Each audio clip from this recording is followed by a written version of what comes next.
Hello everyone, how to password protect Microsoft Outlook. So let's start. Go to the left hand side and click on the search icon and type here control panel. So here control panel is search. Just click on it and here go to the right hand side and click on this drop down arrow and you can set as a large icon. And here click on the mail Microsoft Outlook. And here you can see the one dialog box is open. Mail setup Outlook. So click on the data files here, and in data files you can see the account setting is open.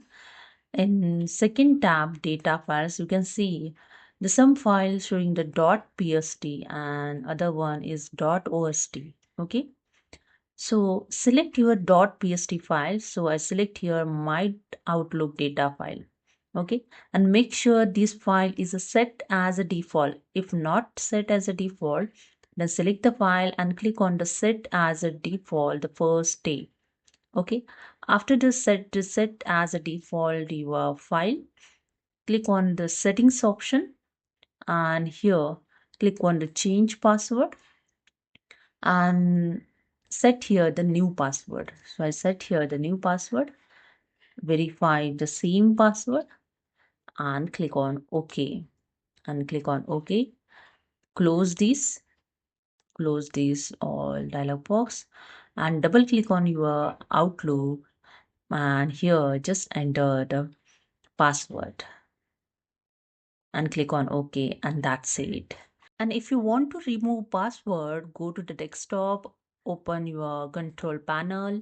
So as click on the control panel, click on the mail and Microsoft Outlook, then click on the data files. And here in account setting, select your My Outlook data file and click on the setting, click on the change password and just enter your current password. So I just enter here my password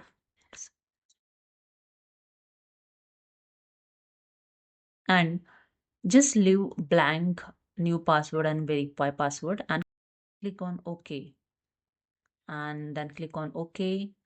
Close this dialog box and now double click on your Outlook and here you can see your Outlook is open without password.